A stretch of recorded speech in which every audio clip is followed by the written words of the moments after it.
Primero quiero dar la bienvenida a todos de parte del Comité de Columna de la Sociedad Ecuatoriana de Ortopedia y Traumatología. Qué gusto contar con su presencia a todos los espectadores. Qué gusto tener a los expositores, a los participantes, gente que sabe muchísimo, que son muy conocidos y que son amigos aparte de todo. Me gustaría primero, vamos a iniciar. El tema de hoy, el tema de esta semana, de este webinar, son tumores espinales.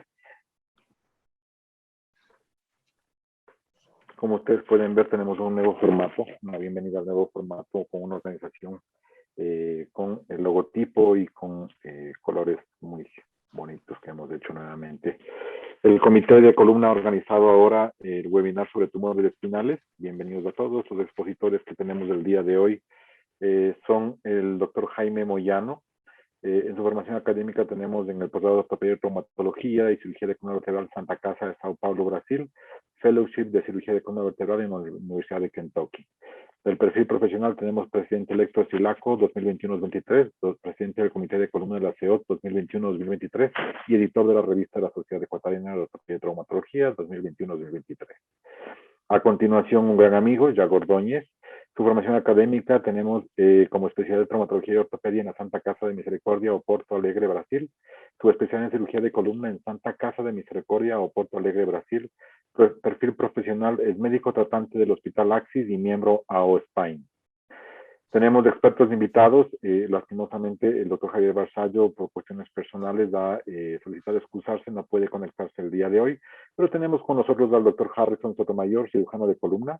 Estudió ortopedia y traumatología en el Hospital César Minstein, ex francés de Argentina, cirugía de columna de niños en el Hospital Pediátrico Garrahan y especialista en patología vertebral en Argentina. Cirugía de columna de adultos en la clínica Modelo de Morón, fellowship con el doctor Moiriano Paul, Argentina. Bienvenidos a todos y empezamos con la primera presentación, el primer caso del doctor Jaime Moyano.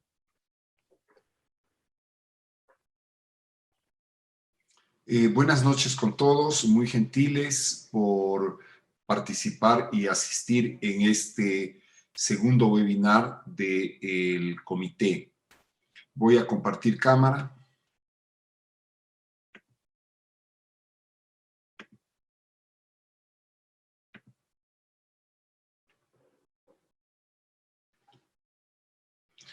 Bien, voy a presentar sucintamente dos casos de cordomas.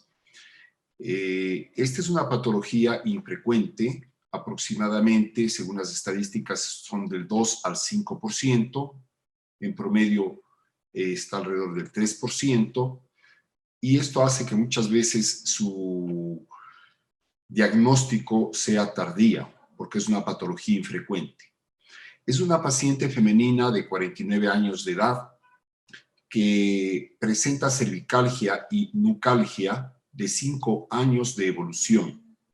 Presenta también disfagia de 9 meses y recusó cirugía ya indicada hace 2 años y luego hace 1 año. Hoy consulta por disfagia marcada y hay disestesia en la cara lateral izquierda del cuello. Como antecedentes personales y familiares no existen datos relevantes y tampoco a nivel de laboratorio. Estas son las imágenes de tomografía, ¿no? Coronal, sagital y axial. Y también tenemos para discusión, aparte de esto, estas imágenes de resonancia magnética. A la izquierda tienen un T1, en el centro un T2 con gadolinio y a la derecha también un corte axial en T2 con gadolinio. Bien, entonces yo pienso que con esto, Sebastián, podríamos comenzar la discusión en cuanto al cuadro clínico, estudios de imagen con los panelistas. Por favor, Sebastián. Perfecto. Empecemos con el experto que nos acompaña el día de hoy, doctor Harrison Sotomayor. Por favor, ¿nos puede decir su impresión?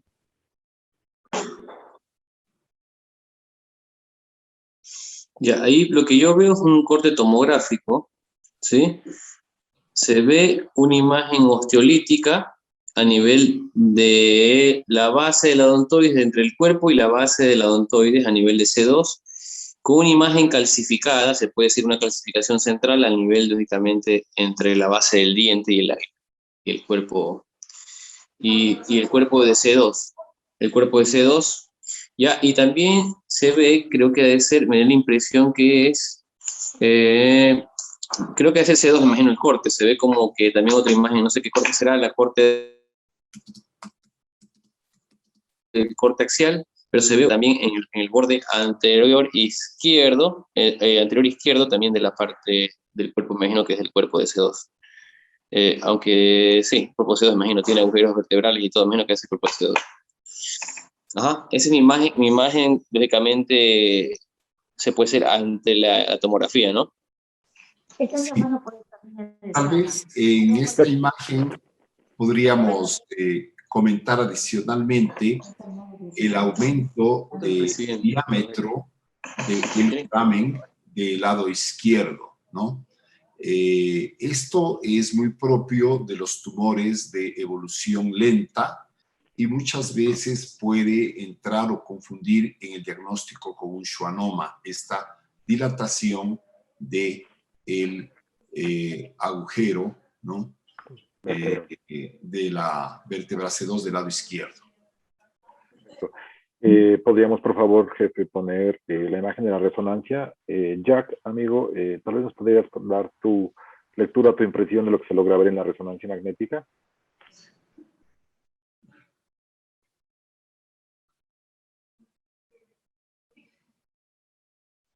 Sonido, por favor, Jack. Perdón, mil disculpas. Buenas noches con todos y muchas gracias por la invitación. Gracias, Sebas. Gracias, Jaime. En la imagen a la izquierda tienes una imagen de la resonancia entre uno en la cual ves una imagen hipocaptante de la C2, de la C3, perdón, y con una masa que desplaza todo lo que es la parte de la tráquea, sí, tráquea y esófago hacia anterior y lateral izquierdo.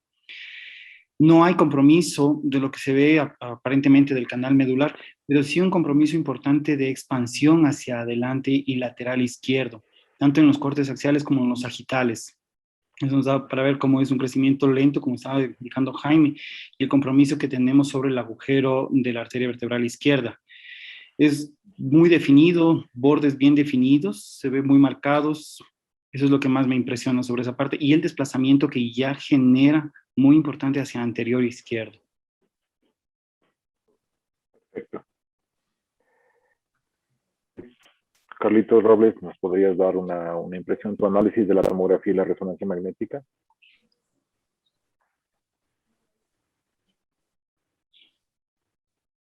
¿Algo más que acotar? ¿Algo más que ver de lo que ya han dicho Harrison y Jack?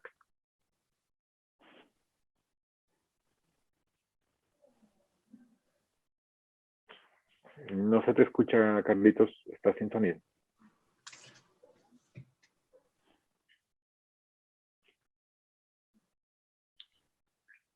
Sí, tenemos alguna dificultad con Carlos, no se le escucha. Bueno, sí, hay que recordar que la lesión es a nivel del cuerpo de C2, como bien lo acotó el doctor Sotomayor, ¿no? Y sí, como él bien lo explicó, es una lesión lítica, pero también tiene en su interior una imagen de tipo esclerótico, ¿no? Y tiene un borde irregular festoneado, ¿no? Que son características del cordoma con imágenes densas, ¿no? En su interior, ¿no? Escleróticas. Bien, creo que en este punto, ya habiendo presentado las imágenes, cabría hacer una pregunta a la audiencia, si nos ayudan, por favor. Por Payito, ¿se nos puede lanzar la primera pregunta para que puedan votar todos? Con este caso, con las imágenes y con el diagnóstico de un cordoma, por favor, si todos pueden votar por cuál sería la opción de manejo, opción terapéutica por la cual optarían.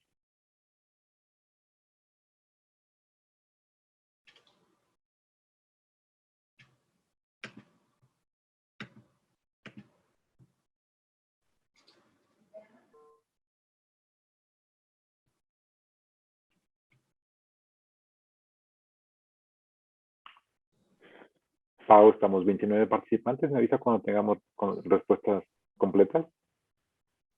Perfecto.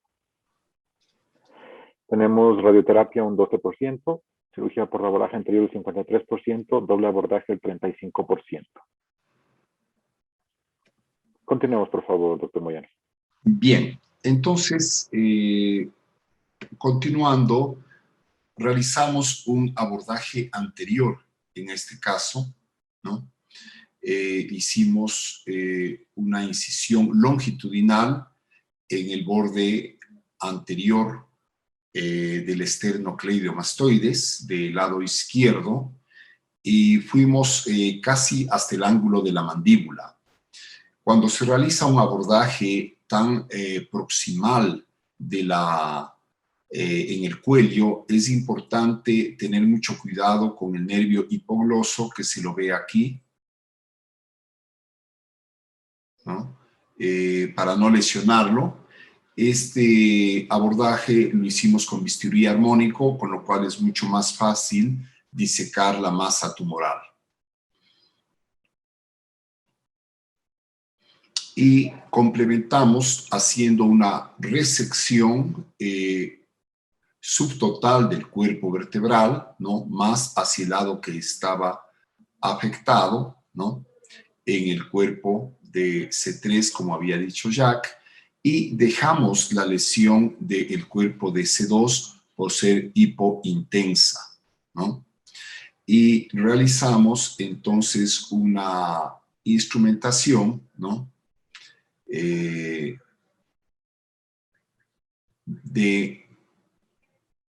cilindro de titanio con injerto óseo y colocamos una placa también de titanio. En este caso, lo que se hizo adicionalmente a los 2 meses de posoperatorio y una vez ya certificado el diagnóstico fue un tratamiento de radioterapia con gamma knife, ¿no? Lo cual permitió eliminar todo el restos tumorales que puedan quedar en estas cirugías que son complejas por la región, pues no se puede hacer una resección en bloque. Tenemos estructuras como la arteria vertebral, tenemos estructuras neurales importantes, entonces hicimos una resección grado de 3 de Enneking, es decir, una resección del tumor, pero con sus bordes escleróticos, con el borde marginal, que es lo que más frecuentemente se hace en columna cervical alta por la dificultad anatómica que esto conlleva, y posteriormente utilizando los nuevos métodos de radioterapia, los cuales permiten tratar tumores que anteriormente se consideraban radioresistentes. Ahora ya no existe ningún tumor radioresistente para los nuevos métodos de radioterapia. Eso es muy importante de tomar en cuenta. Sucintamente, aquí vemos el caso a los 7 años de posoperatorio, ¿no? Vemos aquí el cilindro y la fijación.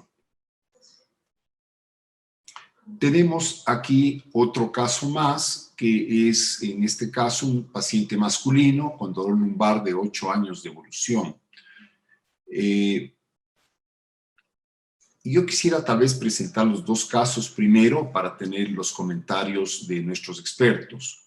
Fue agravado los últimos 3 meses con un EVA 9, con antecedentes personales y familiares no relevantes y laboratorio normal. Y tenemos estas imágenes de rayos X, estas imágenes de tomografía y estas imágenes sigue siendo una reconstrucción sagital de tomografía, y aquí está la resonancia, ¿no? Entonces, pues por favor, Sebastián, hagamos una lectura de estos estudios, si es que es posible. Harrison, si te puedes ayudarnos, por favor, con la lectura de las radiografías, qué es lo que te impresiona a ti, Ya vimos todo rápidamente las imágenes, pero para hacer un análisis un poquito más profundo. Empecemos con la radiografía.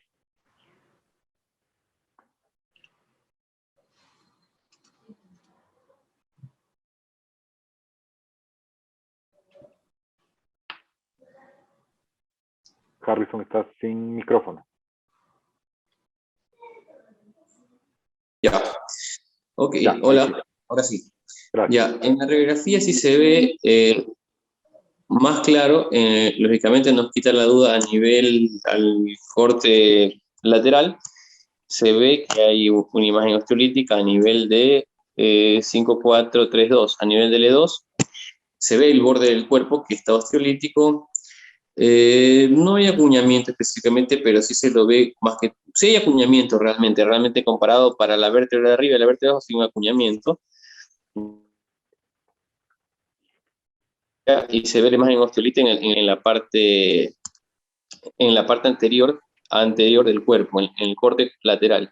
Y en el corte anterior, 5432, no vemos diferenciado bien el pedículo del lado izquierdo se lo ve bien, y el pedículo del lado izquierdo no lo podemos diferenciar bien, ya no tiene la forma de pedicular, se ve que se han perdido los bordes, y los bordes también del cuerpo. Si seguimos los bordes del cuerpo en la parte inferior, en el lado izquierdo, ya no lo podemos ya visualizar bien el borde inferior del borde Jefe, se del nos cuerpo. fue la imagen.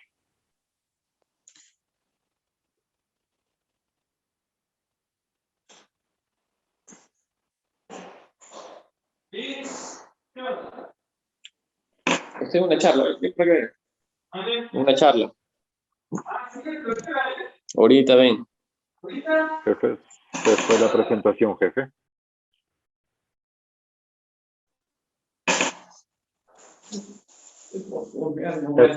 Ahí está. Ok, volvimos.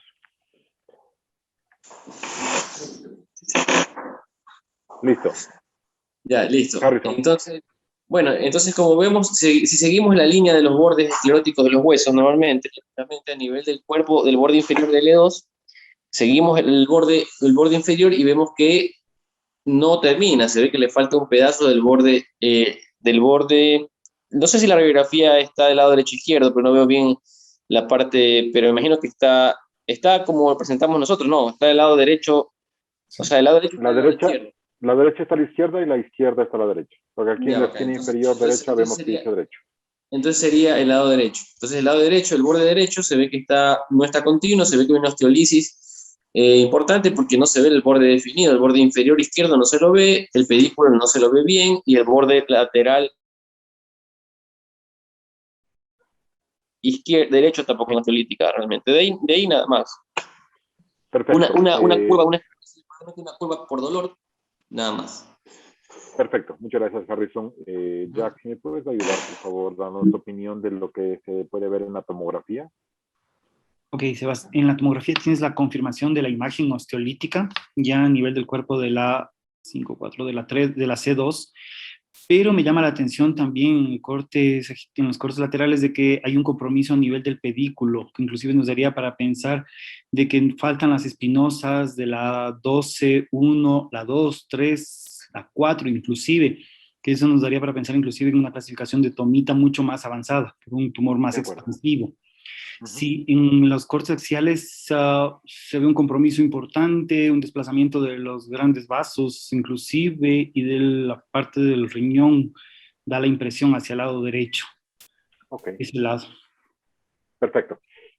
Carlitos, no sé si ya pudimos solucionar el problema del micrófono, si nos puedes dar tu impresión de lo que se logra ver en la resonancia magnética.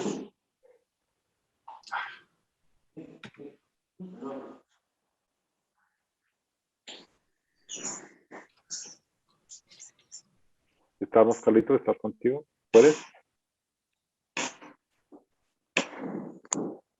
Seguimos sin micrófono. Parece que tenemos un problema con el micrófono con Carlitos. No se escucha.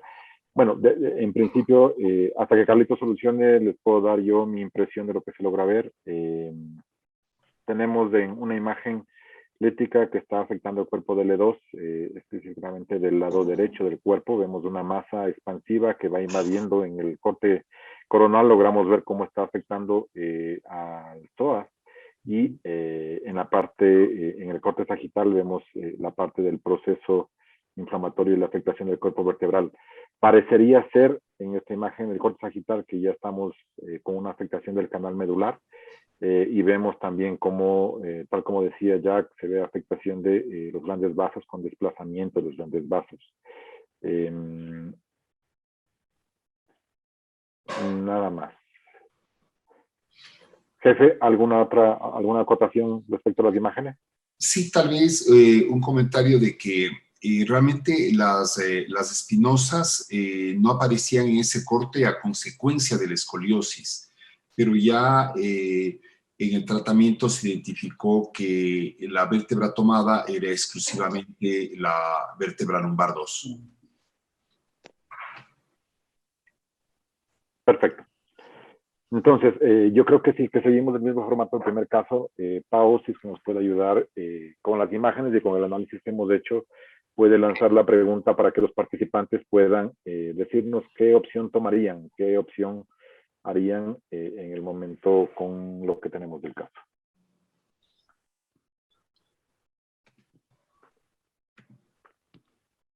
Gracias, Pau.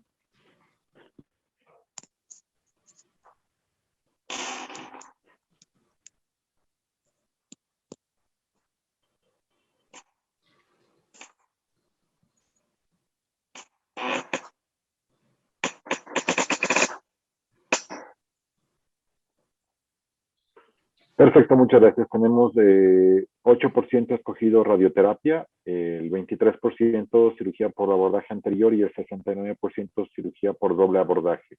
Creo que tenemos algunas cosas por discutir por las decisiones que está tomando la audiencia en este momento.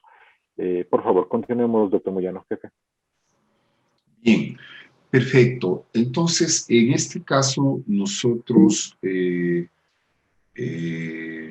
realizamos un doble abordaje y yo quisiera, pues, preguntar a Harrison como experto, ¿usted comenzaría con un abordaje anterior o el abordaje posterior, o esto sería indistinto comenzar con uno o con otro? Sí. Hola. Le escuchamos. Sí.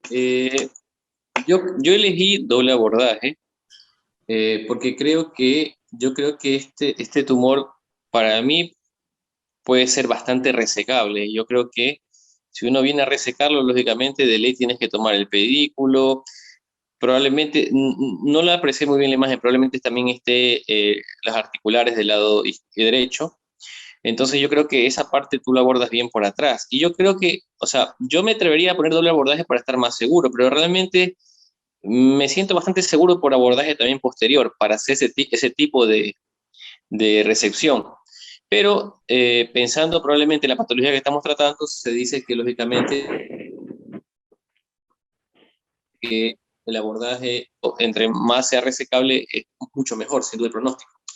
Entonces, puse doble abordaje porque si no alcanzo a resecar por vía posterior, en su gran mayoría, lógicamente, me voy por anterior. Pero por posterior yo creo que lograría resecar casi en su mayoría, sin duda, ¿no? Pero doble abordaje en sí. Pero yo creo que el abordaje posterior es bastante generoso en la zona, te da bastante comodidad, en mi experiencia. Y creo que un abordaje posterior le intentaría inicialmente, y si no tengo toda la reacción porque tengo mucho problema, lógicamente iría a un abordaje anterior, lógicamente acompañado con un cirujano para que me ayude con respecto a la parte de abordaje y todo eso, ¿no? Perfecto. Jack, ¿nos puedes dar tu opinión? Sí, yo iniciaré con el abordaje anterior y si es que me permite la anatomía mismo y si consigo, intentaría un abordaje tipo tomita, es decir, con una resección del cuerpo vía posterior. Si es que lo consigo, sí, con el compromiso o con el riesgo de que puedo tener que sacrificar la raíz del lado derecho que está comprometida por el tumor. Si es que veo que se me complica, dejaría para un segundo tiempo hacer el abordaje vía anterior, como lo manifestó Harrison, y ya con un cilindro y placa anterior, pero yo comenzaría con posterior, intentando la técnica de tomita. Esa sería mi conducta. Perfecto. No sé si... Listo, jefe. Continuemos con el caso. Bien, nosotros preferimos iniciar un abordaje posterior, pero yo creo que indistintamente en estos casos uno puede hacer el uno o el otro abordaje. A nivel torácico, a veces uno puede hacer solo por vía posterior todo con mayor seguridad, en el sentido de que si a uno requiere resecar o sacrificar una raíz, a nivel torácico el sacrificar una raíz no conlleva mayor morbilidad. En cambio, a nivel lumbar, pues esto no es deseable, ¿no? Porque afectaría la función de los miembros inferiores. Entonces, en ese sentido, yo prefiero en columna lumbar, en estas patologías oncológicas ya complejas, que hay invasión de partes blandas, tanto atrás como adelante, más bien hacer solamente el doble abordaje y abstenerme de tratar de hacer en un solo abordaje la resección compleja, que es posible. Esas son las recomendaciones, por ejemplo, del doctor Boriani, ¿no? Del Instituto Duchenne en Bolonia, que casualmente estuvo en Ecuador hace aproximadamente unos 8 años, recordará Sebastián, trajo precisamente el comité de columna y nos dio grandes enseñanzas en respecto a la resección de las lesiones tumorales. Él hacía normalmente el abordaje, como indicó Harrison, por posterior y resecaba absolutamente todo en un solo abordaje, haciendo inclusive corporectomías, técnicas complejas, ¿no? Veo que Harrison pues tiene una sólida formación, sé que se formó en Argentina, donde tiene mucha experiencia en este tipo de resecciones amplias, sea en patologías tumorales, pero también mucho en patologías de deformidades en niños, por ejemplo, en alteraciones congénitas. Nosotros hicimos entonces la resección del arco neural posterior, y, perdón, está ahí, es de L2, ¿no? Y de la lesión tumoral, ¿no? Resecando también el tejido tumoral que estaba en el conducto raquídeo, e hicimos una instrumentación y artrodesis posterior de L1 a L3. La resección fue de la lesión tumoral en el cuerpo de L, en el arco neural posterior de L2. Y aquí se ve, ¿no? Se hizo una resección de la espinosa, de las láminas, de las articulaciones facetarias, yéndonos hacia los pedículos, resecando parte de transversas y sobre todo resecando toda esa lesión tumoral que estaba en el conducto raquídeo, estaba haciendo una ocupación del conducto raquídeo y envolviendo al saco dural. Ahí vemos el aspecto después del primer tiempo operatorio, ¿no? Se ve ahí el resecado del arco neural posterior, y después pasamos a un segundo tiempo en que se hizo una lombotomía. Yo prefería entrar por la izquierda precisamente a consecuencia de que la cava estaba envuelta en parte por la lesión tumoral y tenía mucho miedo de generar una lesión de la cava. Entonces preferí entrar más por la zona sana e irme desde ahí disecando, separando la cava y caer en el lado derecho sobre la lesión tumoral. Se sacó subtotalmente el cuerpo vertebral y se colocó un cilindro de titanio con injerto óseo de banco y adicionalmente una barra con tornillos. Entonces ustedes ven aquí el abordaje, la colocación de el cilindro de titanio, colocación de una barra con tornillos, y ustedes ven el montaje. Este paciente también fue sometido después a radiocirugía, ¿no? Y es un paciente que tiene un seguimiento ya de 4 años, y este seguimiento de 4 años sin recidiva. Nosotros sabemos que las recidivas pueden ser también a largo plazo, ¿no? Pero al menos de momento no tiene recidiva. Ahí ustedes ven la lesión que sacamos en el abordaje anterior, y pues lo que utilizamos en estos dos pacientes fue la radiocirugía estereotáxica, que permite administrar una dosis máxima a la lesión al tiempo que se minimiza el riesgo de lesión de la médula espinal. Existe un método más avanzado que yo lo vi, estuve haciendo una pasantía en la Cleveland Clinic hace 5 años con el doctor Edward Evans, y ahí utilizaban este método que era el brazo robótico, ¿no? El ciberbisturí, el cual tiene la ventaja sobre el Gamma Knife, es que el radio va aleatoriamente moviéndose y no dispara repetitivamente en el mismo sitio la radiación, sino que hace aleatoriamente una vez a la derecha, otra vez a la izquierda, una vez adelante, otra vez atrás.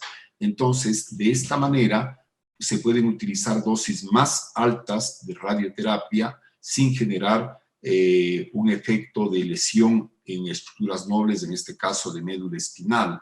Y el rango de error de este método, ¿no?, es apenas de medio milímetro, de tal suerte que si nosotros liberamos y dejamos el cordón medular o el saco dural libre alrededor 1 milímetro o 2 milímetros, eso es más que suficiente para que estos métodos destruyan cualquier tipo de tumor. Por ejemplo, el cordoma es un tumor que clásicamente se decía radioresistente, era la característica cuando nosotros estudiábamos que el cordoma es una lesión radioresistente.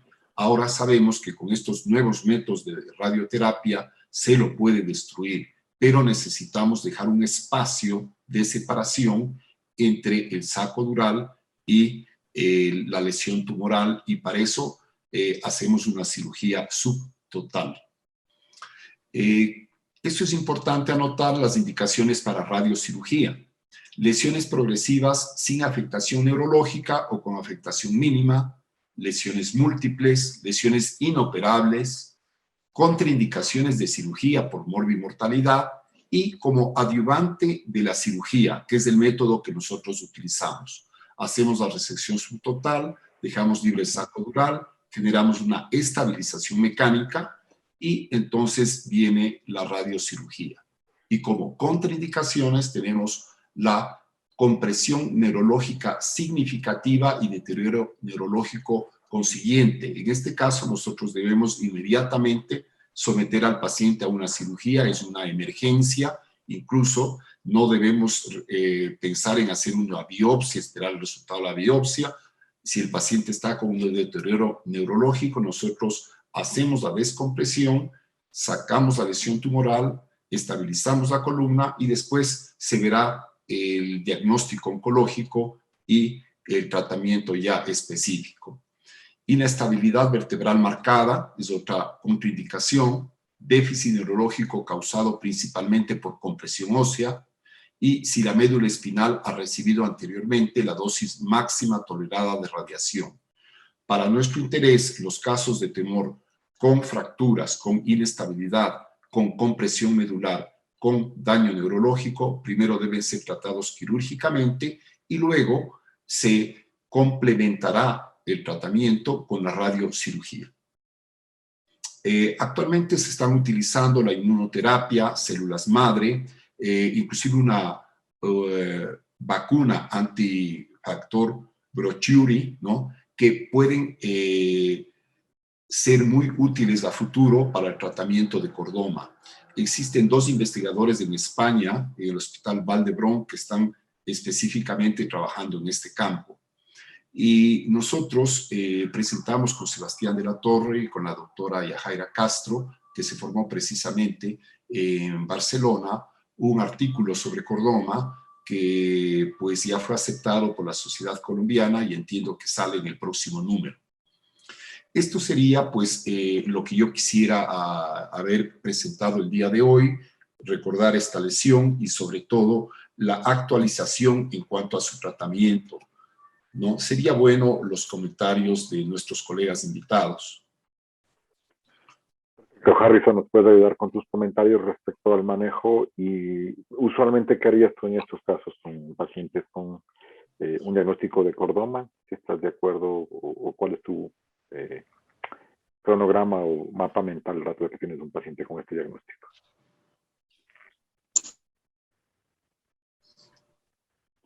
Bueno, yo creo que los tratamientos en sí fueron muy buenos, debido a que el doctor tiene ya bastante tiempo de seguimiento. Eso es muy bueno porque eso demuestra que la resección fue muy buena y que lógicamente que al ser, entre mayor resección tengas, la probabilidad de recidiva lógicamente es menor y probablemente, aunque el cordoma es un tumor de crecimiento muy lento, Lento. muy lento, que si tú resecas mucho más, lógicamente, y con la radioterapia destruyes más, probablemente si te queda algún tipo de célula, muy poco, probablemente recidive después de muchos años, pero lógicamente habrá la oportunidad nuevamente de volverla a resecar, hacer una segunda resección, y probablemente tú prolongues en sí, prolongues el tiempo de mejoría clínica, porque estos tumores van a generar lógicamente es destrucción ósea, y probablemente compresión medular o lo que genere este tumor, ¿no? Entonces, yo pienso que el tratamiento fue bastante bueno. He tenido el cordoma, he tenido algo similar y tuve con el doctor más o menos, me parece muy bueno el abordaje que hizo anterior y bien alto, me parece excelente. Y lo que yo tuve también es un cordoma que estaba exactamente, involucraba C1 y el clivus, la parte anterior de la parte del clivus. Entonces, este tumor debutó con el paciente con problemas en sí, tipo orofaringios, con problemas, molestias al tragar y todo. Tuvo después una pérdida de una cuerda vocal que no hablaba bien, después entró en afonía y así fue evolucionando, ¿no? Hicimos la resonancia y este tumor era un tumor netamente casi de base de cráneo, en los cuales se consideró irresecable. Nosotros entramos netamente a estabilizar a este paciente, hicimos estabilización posterior y netamente se lo manejó con radioterapia. Muchas radioterapias lograron encontrar mejoría y reducción del tumor. La gente, cuando yo me fui de mi beca, continuaban con controles, pero estaba mucho mejor con radioterapia, ¿no? Pero fue irresecable, se consideró irresecable el tumor, pero la radioterapia de verdad que tiene muy buen efecto como Buena tratamiento. respuesta. Perfecto, Jack. Jack, un comentario sobre el cordoma. Sobre el cordoma sí que es un tumor bastante agresivo si lo vemos y a pesar de su crecimiento lento. Y los dos casos que presentó Jaime son súper didácticos, tanto en la parte lumbar como en la parte cervical. Y sobre todo el énfasis de que podemos hacer una resección, pero por más grandes que hagamos las resecciones o lo más perfectas que hagamos, siempre necesitamos del apoyo de la radiocirugía. Y entre más pasa el tiempo, más tecnología tenemos, más alcance tenemos de radiocirugía sobre nuestro medio, y eso nos ayuda muchísimo para tener un éxito sobre lo mismo. Los casos son súper didácticos, súper interesantes, súper bien resolvidos. Muchas gracias, Jack. Mi comentario realmente, en algunas de las cirugías, de estas cirugías, las hacemos con el doctor Moyano, realmente vemos que la afectación de la columna cada vez está presentando más casos de afectaciones tumorales. Vemos más presentes, hemos tenido también con Galo Argentarios, que veo que está dentro de los que están asistiendo a esta charla. Tuvimos también un caso de un cordoma en clivus de C1, que hicimos un abordaje transdural junto con el apoyo de un cirujano de cabeza y cuello, que es el doctor García. Estuvo complejo, pero también es importantísimo recalcar el hecho de que la radioterapia posterior es lo que nos permite tener un futuro con ese paciente para evitar recidivas y evitar que el paciente tenga recaída, especialmente cuando hay compresión neurológica y déficit neurológico por compresión por el tumor. Pero sí, muchas gracias, doctor Moyano. Creo que han sido unos casos muy interesantes, como dice Jack, muy didácticos, nos ayudan a aprender y a recordar muchísimos teoría de lo que ya habíamos repasado antes. Creo que podemos continuar ahora con la siguiente presentación. Ahora Jack nos va a acompañar, nos va a permitir escucharle su presentación sobre tumores dentradurales. Muchas gracias, doctor Moyano, por su presentación. Empecemos, Jack.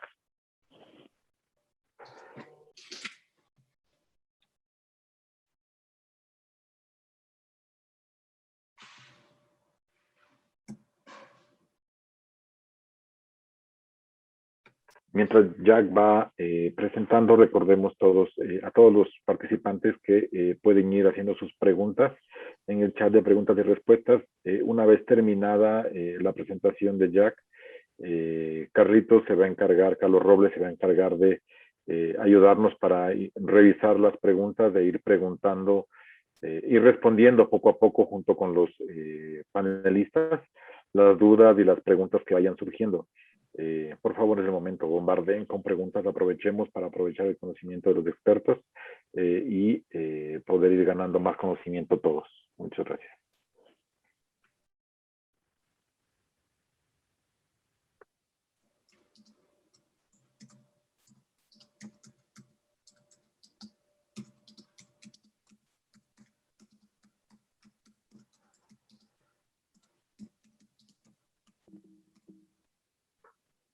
Perfecto. Siga, Jack. Estamos sin sonido, amigo.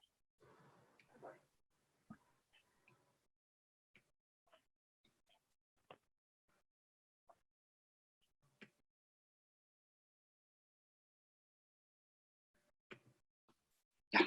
Ahora sí. Ahí sí. Te escuchamos. Ya. Y la presentación sí la ves, ¿no es cierto? Ya. Ok, muchas gracias. Muchas gracias a todos. Muchas gracias al comité de columna y por la invitación que me hicieron. Yo voy a presentar un caso sobre lo que es una paciente de sexo femenino con 56 años de edad, cuyos síntomas y signos más relevantes fueron dolor lumbar, un dolor que venía acarreándose ya durante algunos años, una debilidad de miembros inferiores, comenzó a presentar unas parestesias a partir de los últimos 6 meses en miembros inferiores, y ese dolor en columna lumbar al cambio de posición. Al examen de laboratorio no había ninguna novedad, todo estaba dentro de parámetros normales. Esta es la radiografía inicial con la que se presentó a la consulta. Y posteriormente a esto, hicimos una resonancia magnética. Estas son las imágenes de la resonancia magnética que presentaba la paciente. Perfecto. ¿Podrías devolverle un poquito a las radiografías, Jack, para ver si es que Harrison nos puede ayudar haciendo una lectura? Decís que logramos tener un indicio de lo que ya se ve en resonancia probablemente en las radiografías previas, si hay algo que nos haga sospechar. Harrison, ¿puedes decirnos tu impresión de las radiografías que se logran ver, si es que vemos algo interesante? De verdad que no veo, la radiografía en sí no nos da mucha clínica. No veo realmente algo que me llame mucho la atención en la radiografía. No hay algo que me llame mucho la atención. De acuerdo, sigamos contigo para poder analizar un poquito más. Es una paciente que ya había presentado el Jack. ¿Puedes ayudarnos leyendo un poquito lo que podemos encontrar ahora en la resonancia magnética, lo que te impresiona a ti? Ya, la resonancia veo como si fueses una imagen. Ahí en la resonancia sí se ven imágenes. No veo bien el corte, pareciera que el corte es de un lado izquierdo o derecho, pero se ve imágenes como si fuesen tumores bien definidos, de bordes bien definidos, de un contenido, lógicamente, bueno, ahí se ve mejor, ya, se ve una imagen, se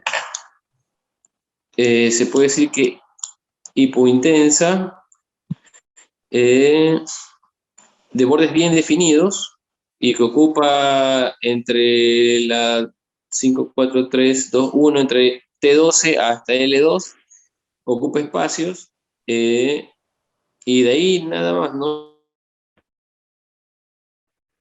veo más que eso, y no se me corrió la imagen.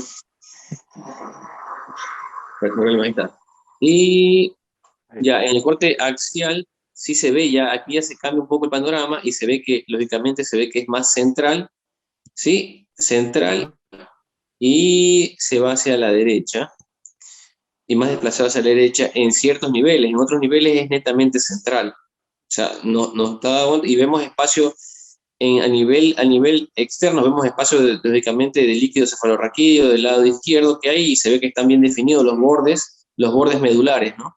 Se ve bien definido, aunque pareciera en el corte del lado derecho, en el corte axial, pareciera como que también pareciera del lado, o sea, de la parte medular, pero no capaz de la parte dural, ¿no? No la parte dural, sale de la parte medular y sale a la parte extramedular, pero intradural, pareciera, Ok, en este corte del lado perfecto. derecho, más claro, ¿no?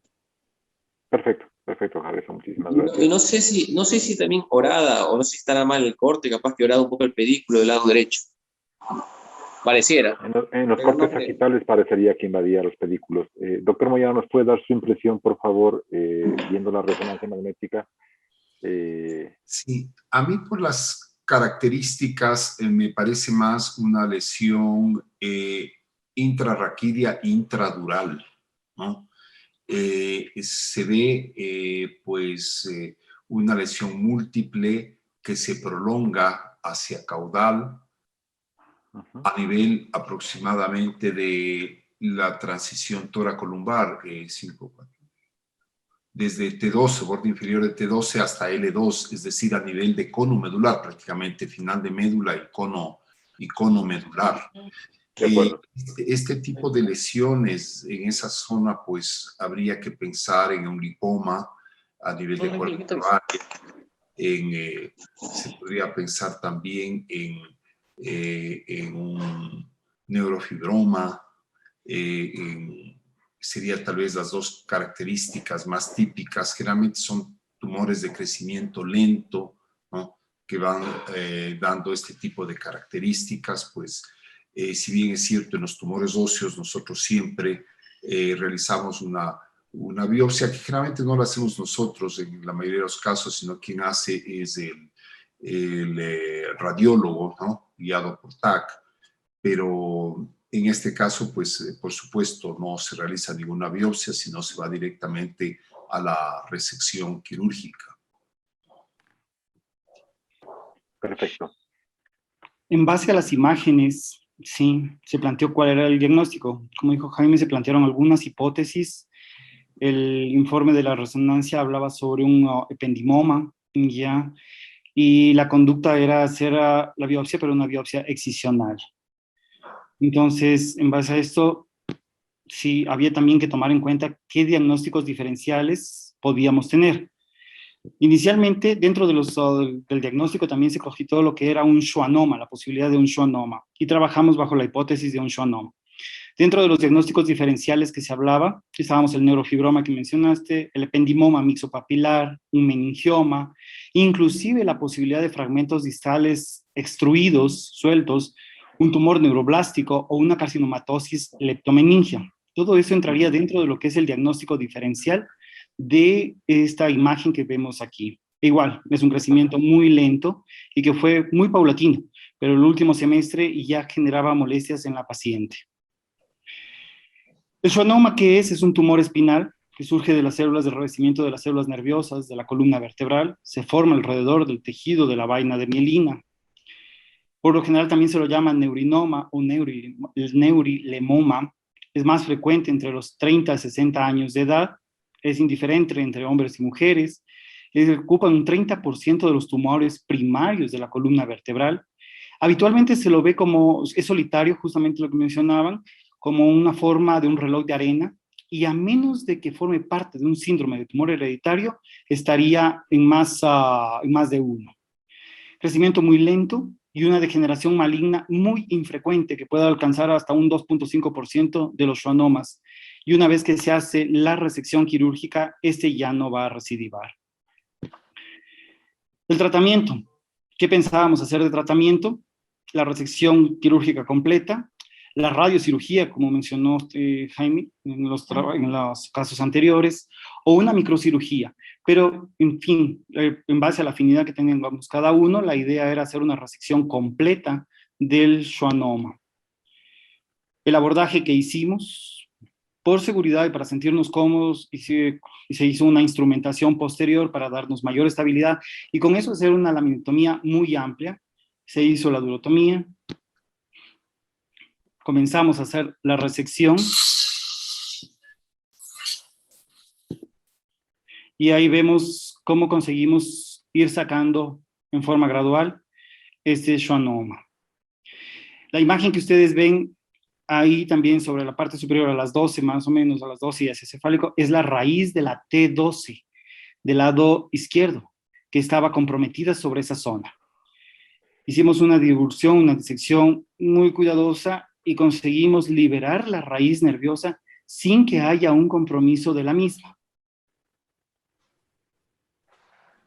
Vemos cómo va saliendo la raíz nerviosa, vamos viendo cómo se va eliminando. ¿Sí? Y es justamente un tumor intrarraquídeo, intradural, extramedular. Está justamente en el filo intermedio. Y ahí está la raíz. Miren cómo está la raíz nerviosa. Y hacemos la resección la excisión del tumor. Perfecto.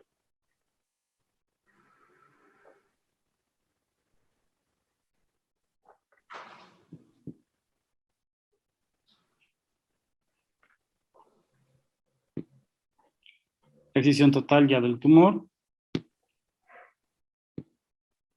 Aquí vemos cómo ya va a salir esto.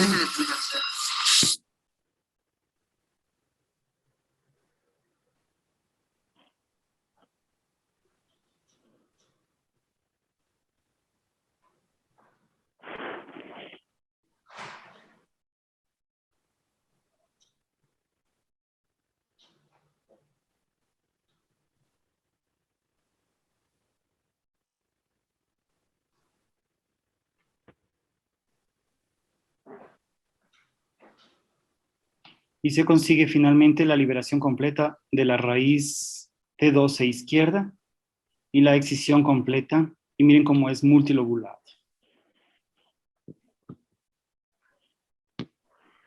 Muy bien. La excisión completa. Y finalmente la instrumentación que hicimos. Les dije, la instrumentación la hice, ¿por qué? Porque me sentía más cómodo haciendo una laminotomía completa y con eso tener más campo para poder trabajar sobre la resección del mismo. En el informe que se mandó anatomopatológico, la biopsia salió un hallazgo histopatológico compatible con un schwannoma, con lo cual se comprobaba la hipótesis diagnóstica. Perfecto, amigo Jack, creo que teníamos, antes de pasar a la discusión, al análisis por parte del resto de expertos, teníamos unas preguntas que nos habías mandado. No sé si Pau podría subirlas para que los participantes puedan responder.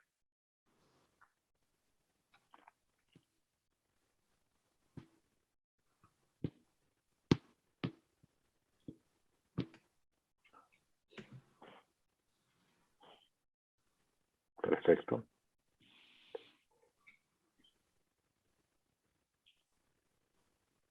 Siguiente pregunta, Paito. Muy bien. Tejido de vaina de mielina. Siguiente pregunta.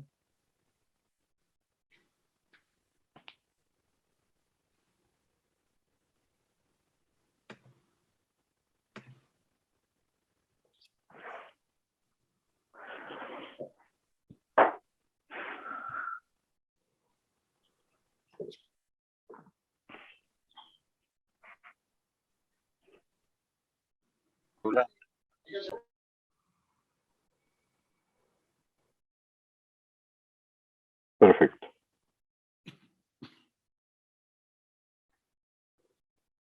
Muy bien. De 30 a 60 años, 86%. Listo. A continuación me gustaría empezar con los comentarios de Harrison, que está como experto en este tema. ¿Nos puedes dar un comentario tú sobre la excelente cirugía técnica? Está muy bien documentada. Antes que nada, felicito, amigo Jack. Muy bien documentada la cirugía. Excelente el video. Harrison, ¿algún comentario respecto al schwannoma en general, a los casos que habías podido manejar?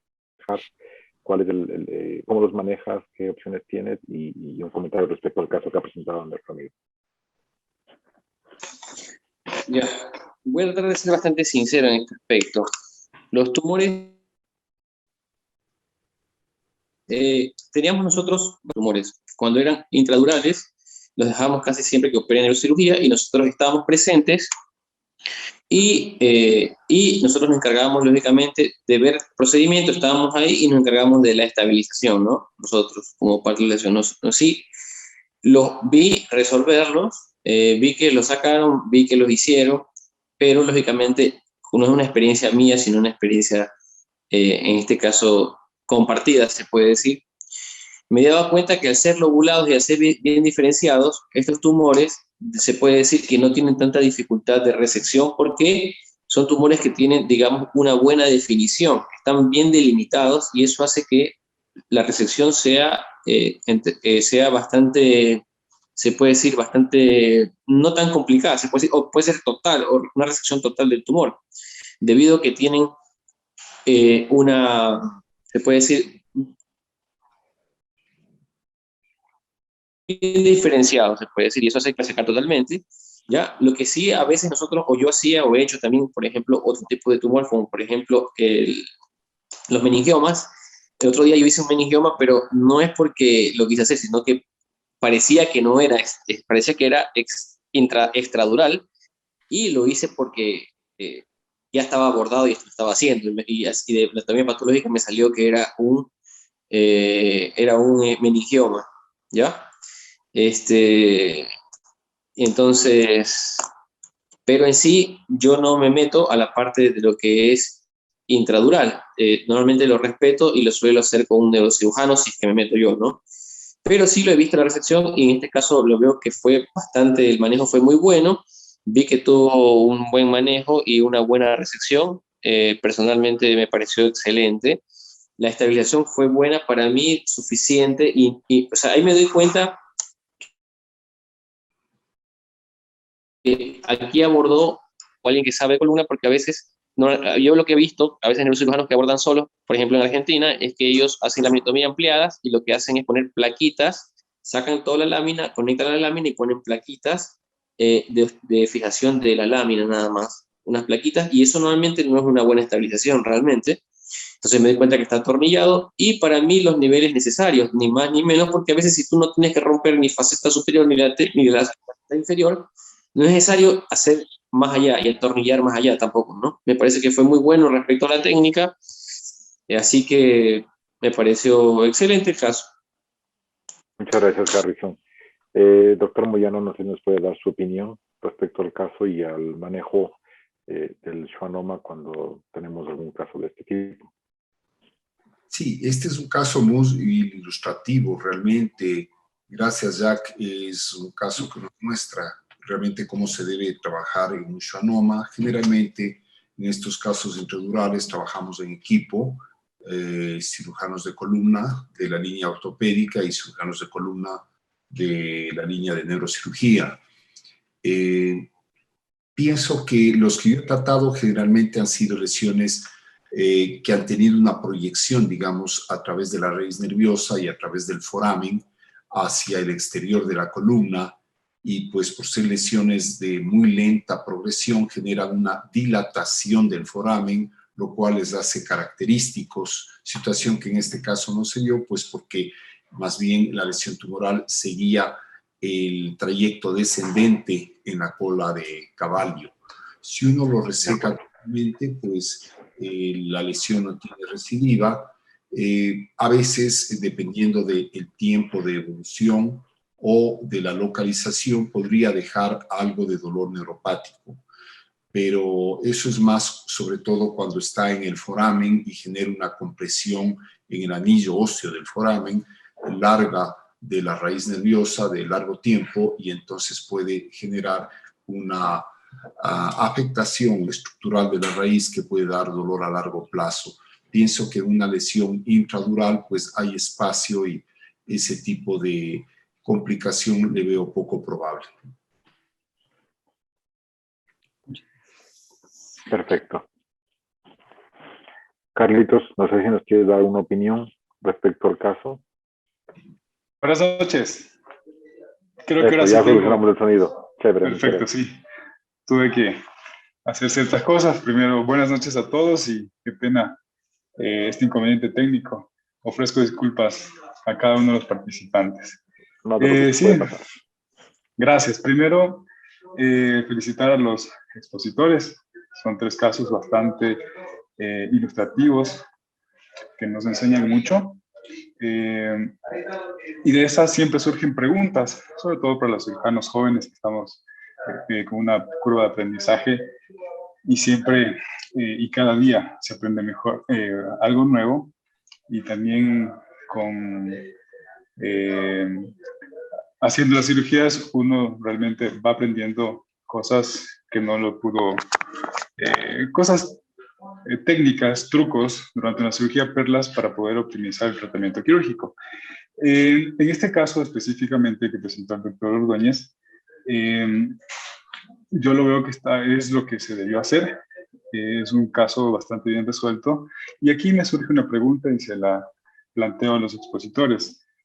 ¿Cuándo se debe hacer una resección total del tumor? Porque siempre estos schwannomas comprometen a la raíz nerviosa y la mayoría son en raíces motoras.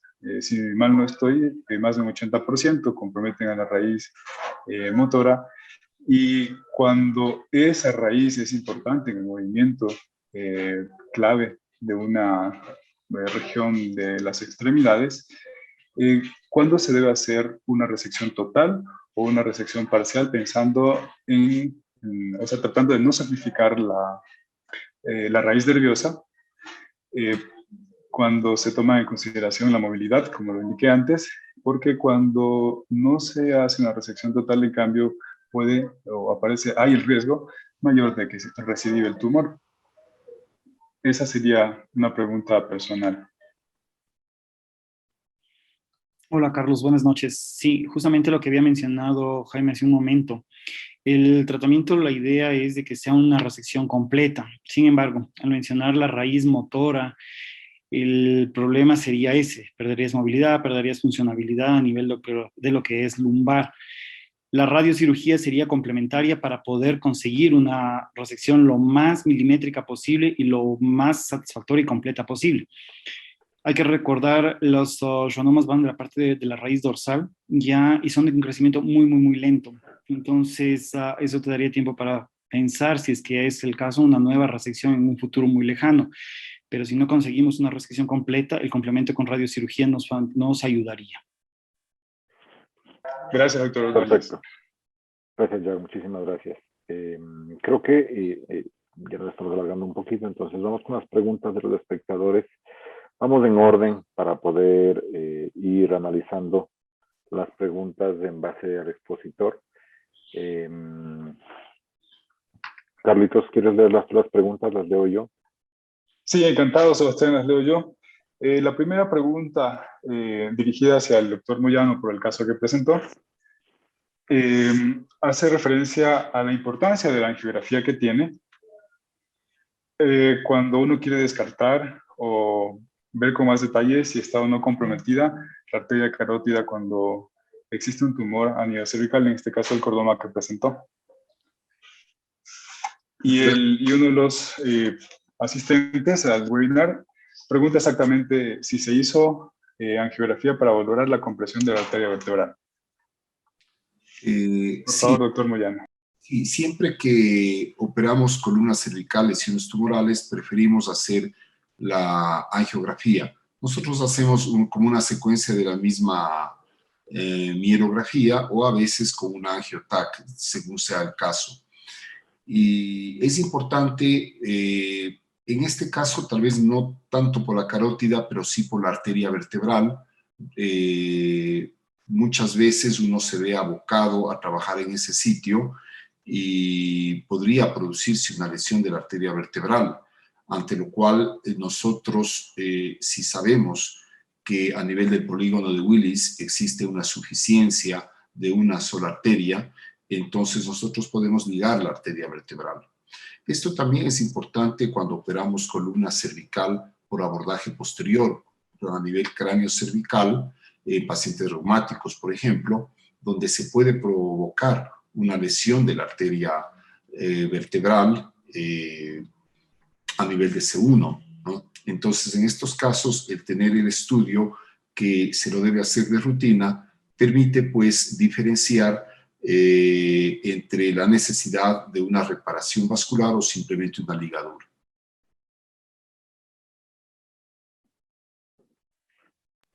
Gracias, doctor Moyano, por su respuesta.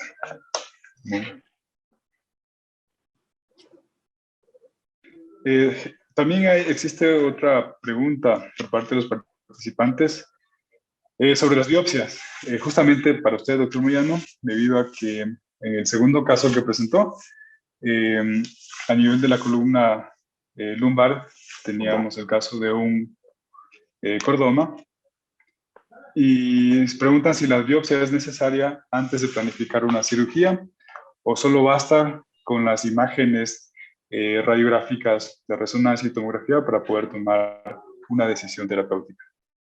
Las imágenes radiográficas en columna difícilmente nos dan un diagnóstico etiológico cuando afecta a la estructura ósea, ¿no? De tal manera de que, a no ser que sea una metástasis conocida, ¿no? Por ejemplo, metastáticas, en estos casos es mejor realizar una biopsia, que generalmente no la hacemos nosotros, sino hace el servicio de radiología guiada por tomografía. Ellos hacen las biopsias. En ciertos casos no, por ejemplo, en osteomostoide no se va a hacer una biopsia, es una lesión demasiado clara, específica, y más bien se parte directamente al tratamiento, muchas veces guiados por TAC, por su tamaño, ¿no? Ultrafrecuencia,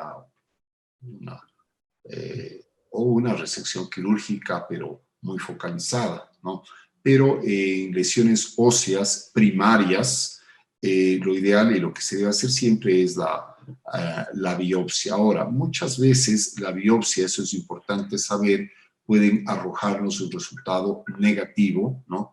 Un resultado negativo, pues por muestra insuficiente o porque no se tomó de la zona exacta que se debía haber tomado la biopsia, y entonces ahí estamos en un problema abocados si se repite la biopsia, si se hace una biopsia abierta, tomando en cuenta dónde hacemos el abordaje para no comprometer después el tratamiento final, que generalmente es quirúrgico, ¿no? Para no generar una siembra en el trayecto de la incisión.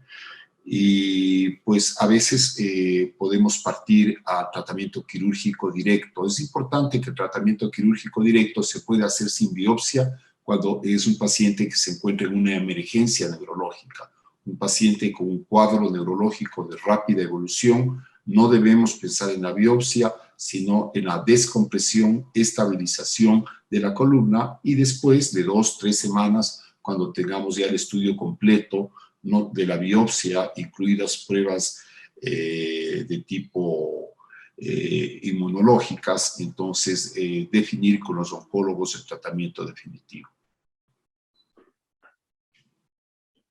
Perfecto. Perdón que me meta, Carlitos.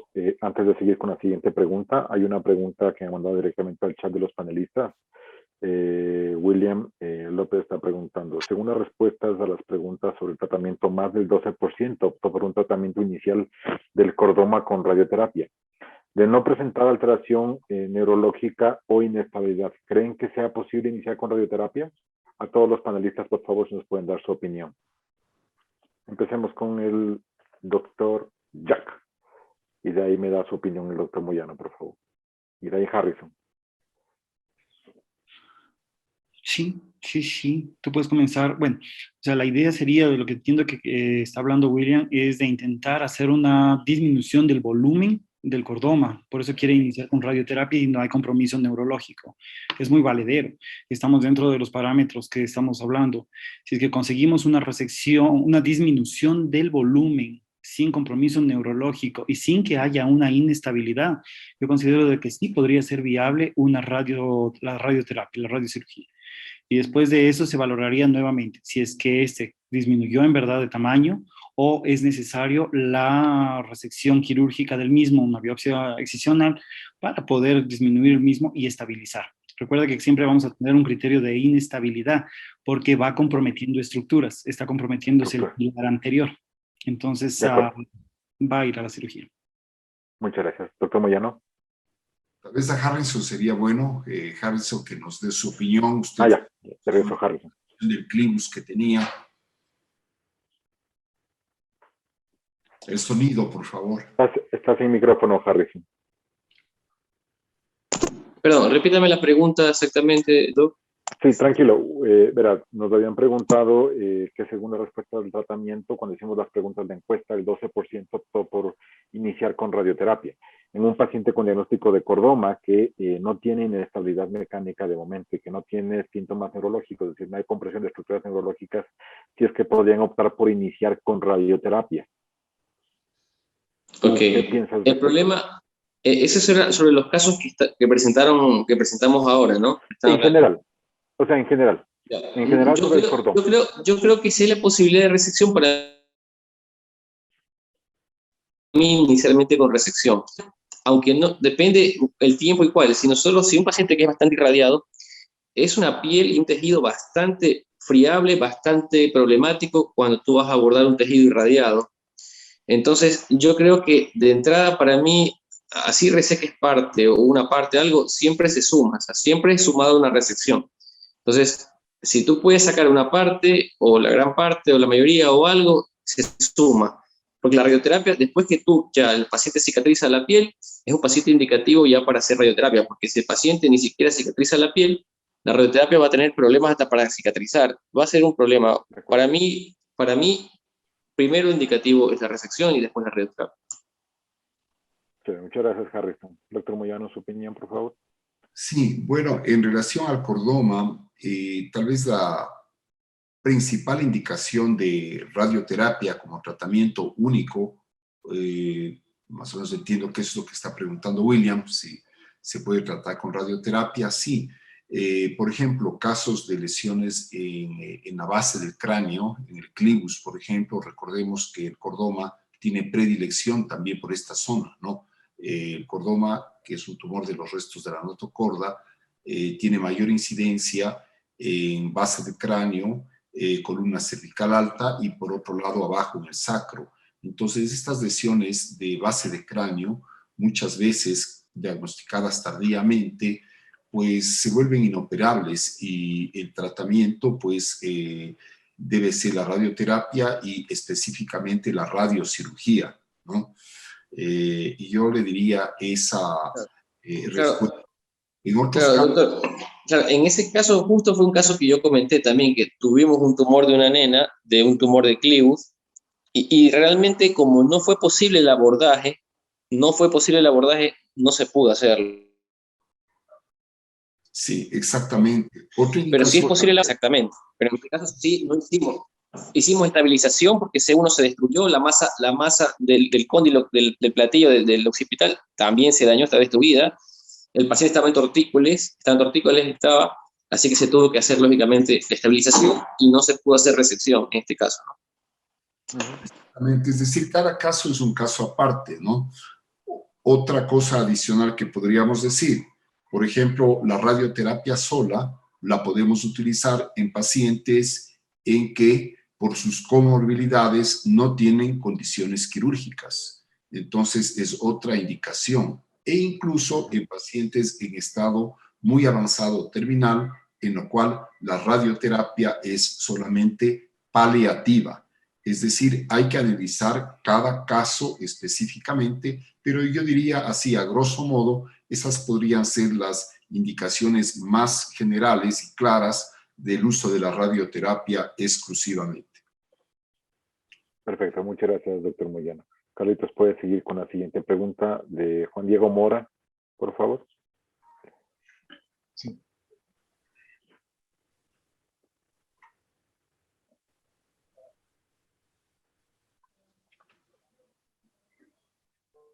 La pregunta de Juan Diego Mora ya está respondida, es en cuanto a la angiografía. Y La segunda. La segunda, ¿no? ¿Cuándo deciden en tumores colocar injerto o cemento para reemplazo de una corpectomía? Es lo que ha preguntado Juan Diego Mora. Respecto a la corpectomía, me imagino que va aplicado a los dos casos, a los dos casos cervical y lumbar en el cordoma. Harrison, no sé si quieres contestarnos esa pregunta, por favor. Yo creo que sí colocaría yo para mí hueso siempre, porque el hueso, lógicamente, solo que el tumor involucre tanto, todo, digamos, del contorno de la vértebra, probablemente trataría de no colocarlo. Pero si es que es netamente anterior o a cosa y tengo una parte posterior que es bien segura, artrodeso por esa parte tranquilamente, hago un puente óseo y se artrodesa.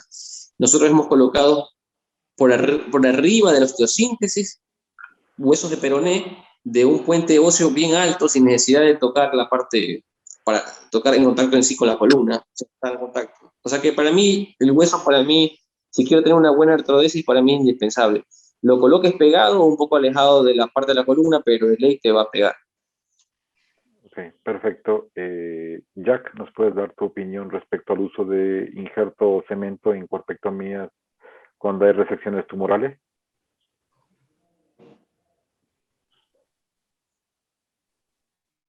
Sí, mientras no tengas un compromiso, o sea, protejas bien lo que es la parte neurológica, no vas a tener inconveniente con el cemento quirúrgico. O mientras cambies la matriz ósea, no veo inconveniente. Yo prefiero cambiar matriz ósea y no complicar. Siempre tienes el riesgo térmico sobre la parte, sobre la parte medular.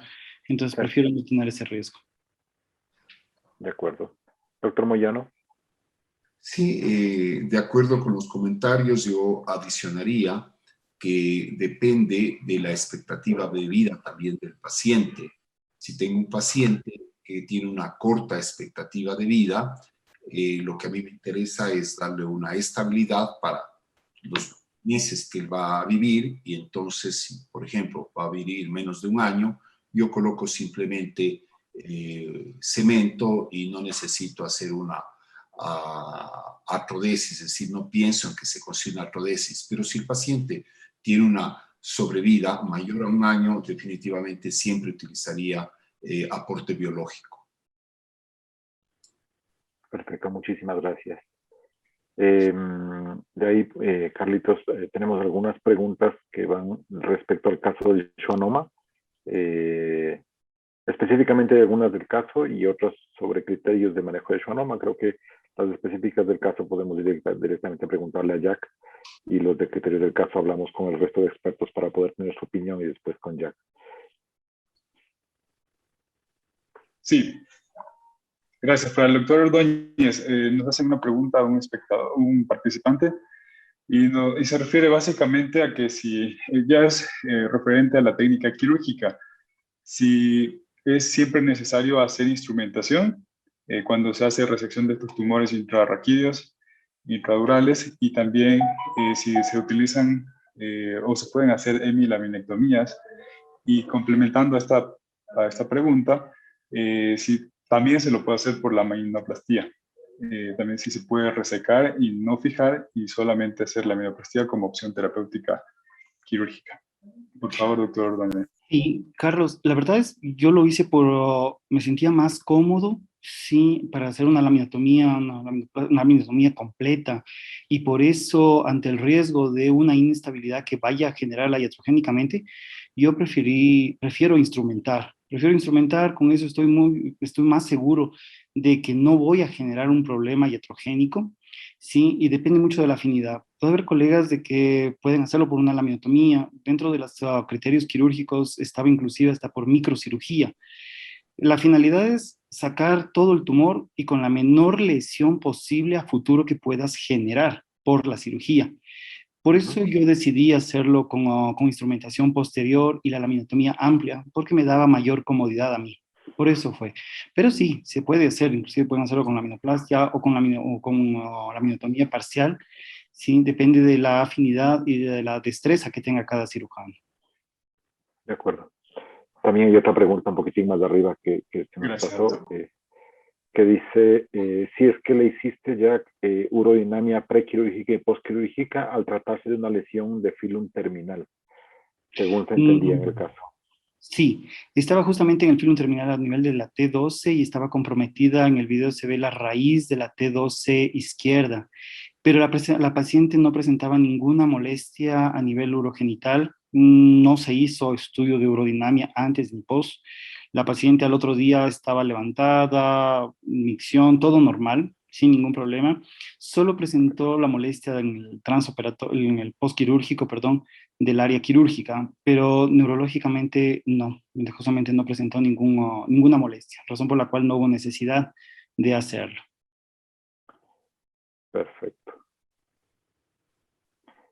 No sé si es que la siguiente pregunta podemos, antes de que hables tú, que nos presentaste el caso, podemos preguntarle su opinión a Harrison y al doctor Moyano.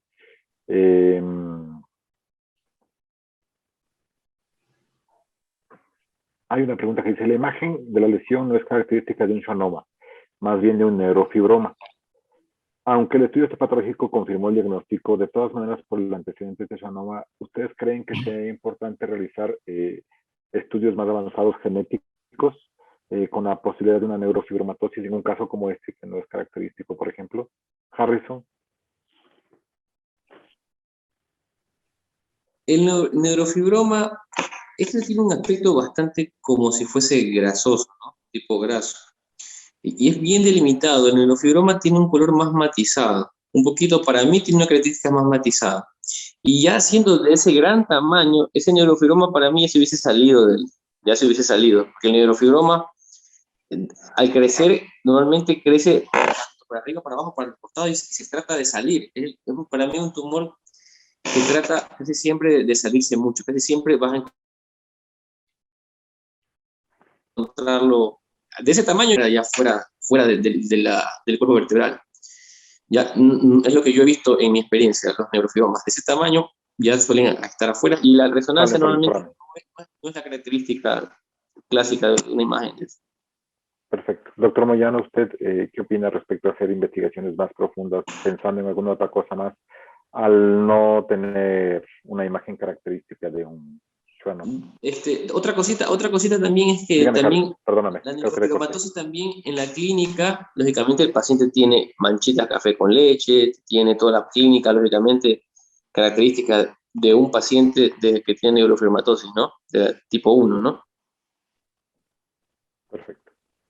Bien, el aspecto de la pieza es bastante característico en el sentido de que tiene un color santomatoso, amarillento, y es lo que siempre vemos cuando resecamos los schwannomas, ese color amarillento. En cambio, cuando resecamos ya el tejido, el neurofibroma es un tejido más duro y generalmente blanquecino, no es amarillento. Entonces, viendo esa pieza, yo concordaría con el diagnóstico histopatológico, en este caso de un schwannoma por la característica macroscópica de la pieza. Perfecto, muchísimas gracias, doctor Moyano. Hay una otra pregunta porque ya nos soltamos. ¿Tenemos alguna escala que nos direccione sobre la esterilidad postquirúrgica? Me imagino que está hablando de casos en los cuales no se hace instrumentación o se decide no hacer instrumentación. Les leo la pregunta literal. ¿Es posible resecar este tipo de cirugía sin instrumentación? ¿Realizar por laminectomía unilateral o en su defecto bilateral conservando completamente las articulares? ¿Tenemos alguna escala que nos direccione sobre la estabilidad postquirúrgica? Harrison.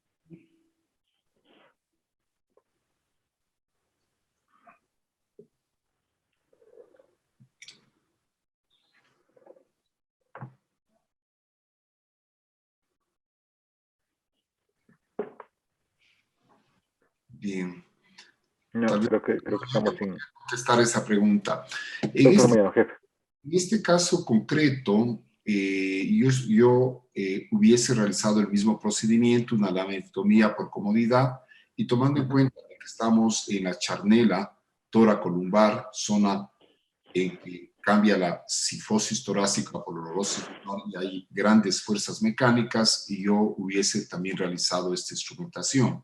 Pero por supuesto que existen cirujanos que están capacitados, por ejemplo, para realizar la cirugía endoscópica o una microcirugía, y por abordajes mucho más pequeños, ellos tienen la habilidad para resecar este tipo de lesiones por abordajes mínimos, inclusive endoscópicos. Hay cirujanos endoscópicos que lo hacen de esta manera. Sí, es otra opción. En cuanto a una escala de estabilidad o inestabilidad, tenemos la escala de Sims, que nos habla sobre el grado de lesión ósea y, por lo tanto, el grado de estabilidad o inestabilidad de una lesión. Pero esta es una escala que se aplica bastante más a las lesiones metastásicas que a los tumores primarios, y de hecho no se la utiliza en los tumores intradurales, sino es para tumores que afectan la estructura ósea. Perfecto, muchísimas gracias. Esta es una pregunta. En el manejo de los schwannomas con resección tumoral, más no de la raíz, ¿cuál es el mejor momento para control con resonancia magnética? Y definir el mejor momento para radioterapia por estereotaxia, para una coadyuvancia posterior. Jack, no sé si quieres ayudarnos con esa pregunta. Sí, en este caso, como les mencionaba, la raíz izquierda T12 estaba comprometida. Sin embargo, macroscópicamente se consiguió una liberación muy buena y el schwannoma estaba entero. Es decir, este no se desgarró por la estructura mismo que presenta el schwannoma. No se abrió. Con eso me daba una seguridad no completa, pero sí bastante buena de que se hizo una resección completa. Yo considero de que tal vez 3 meses después o 6 meses después, considerando de que el schwannoma es de crecimiento lento, es muy, muy lento para que haya llegado a ese tamaño, yo esperaría por lo menos unos 3 a 4 meses para que ya el estigma quirúrgico haya disminuido, para que ya no tengamos un falso positivo, y ahí pensar en hacer una resonancia de control con contraste y ver si es que existe todavía alguna captación, algo que me induzca sobre lo que es una posibilidad de que haya quedado fragmentos de schwannoma, a pesar de que macroscópicamente no se veía, para ahí sí comenzar con el procedimiento de la radioterapia. Perfecto, muchísimas gracias. En esta pregunta, la última pregunta, saludos Fabricio Aguilar está entre los asistentes, nos manda, si tenemos un diagnóstico de un cordoma sacro y se ha planificado una resección en bloque, ¿qué porcentaje de compromiso de la articulación sacroiliaca les daría realizar una estabilización lumbopélvica? Hablando sobre cordoma. Harrison, ¿nos puedes dar tu opinión, por favor? ¿Tú qué te dices respecto a esto?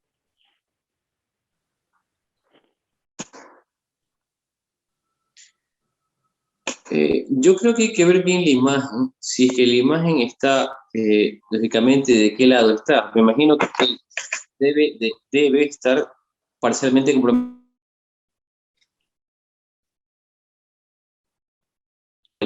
un lado. ¿Ya? Yo vas a tener que topar la vas a tener que topar, la vas a tener probablemente esté, digamos, afectada. Para mí, sin duda, que sería ideal, si ya está afectada la articulación sacroiliaca, automáticamente este paciente le va a provocar dolor. Entonces yo, sin duda, que trataría de ley anclarme al ilíaco y ya dejar estable esa parte. Ya, si es que voy yo a tratar de resecar o abordar un poco del tumor y veo que ya está comprometida la sacroiliaca, yo no dudaría en directamente fijarme al ilíaco de ese lado, ¿no? Si voy a resecar parte, ¿ya? De la articulación. Y no tuviese problemas con respecto a tener problemas de dolor, más que todo dolor probablemente, porque es una zona de carga y va a generar dolor. Estoy seguro que va a generar dolor. Gracias, Harrison. Doctor Moyano, ¿nos puede dar con su opinión? ¿En qué porcentaje o cuándo decide hacer una aplicación lumbopélvica en un cordoma sacro para planificar la resección? Bueno, ya nos meteríamos en un tema muy largo, pero sucintamente lo que podría decir es como una indicación obligatoria cuando se le ha resecado totalmente o en su gran mayoría la sacroiliaca desde el punto de vista mecánico. Pero concuerdo con Harrison en el sentido de que si la articulación va a ser dolorosa y el paciente tiene buena expectativa de vida, por el motivo de dolor se puede hacer una aplicación a cuanto la resección no supere el 50%. ¿no? Pero todo esto, vuelvo y repito, depende del paciente. En patología oncológica, la decisión tiene que ser personalizada. Hay que analizar comorbilidades, calidad de vida, grado de ocupación e invasión del tumor, como para tomar una decisión personalizada.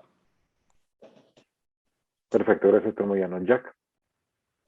Mecánicamente tú generarías una inestabilidad, porque tú vas a llevar la parte de la articulación y eso te va a generar dolor. Yo considero de que sí debería hacer una fijación dependiente del porcentaje, porque va a generarlo, va a manipular.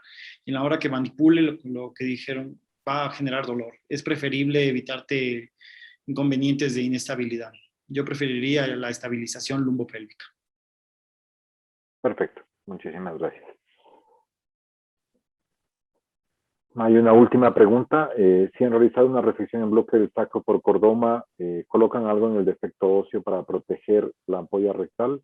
Nos saltamos las cordomas del sacro, pero bueno, estaba dentro de temas, cordoma. Jack, ¿nos puedes dar tu opinión? Te soy sincero, no tengo experiencia sobre esa parte. No te podría. No. Ok. Harrison.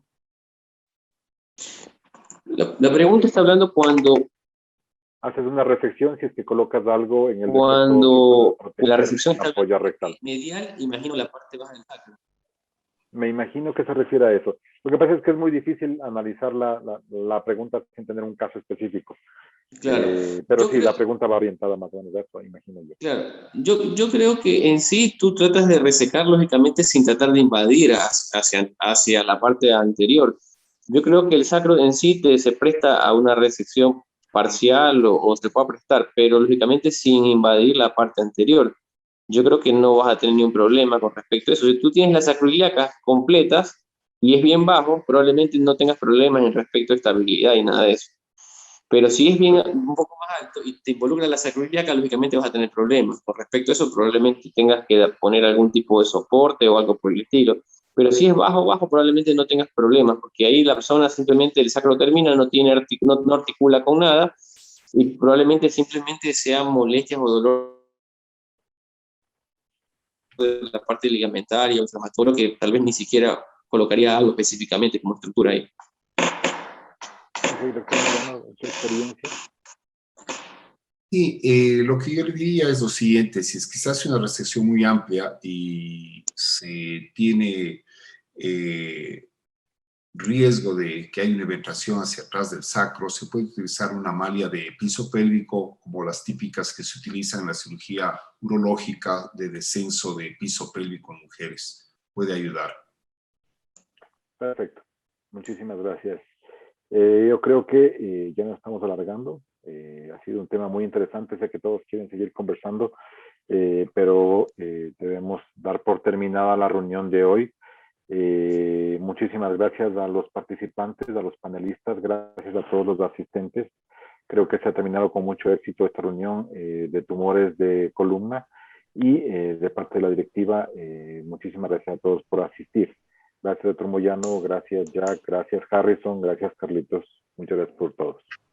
Bueno, un saludo. Chao, cuídense. Gracias. Muchas gracias a todos por su paciencia.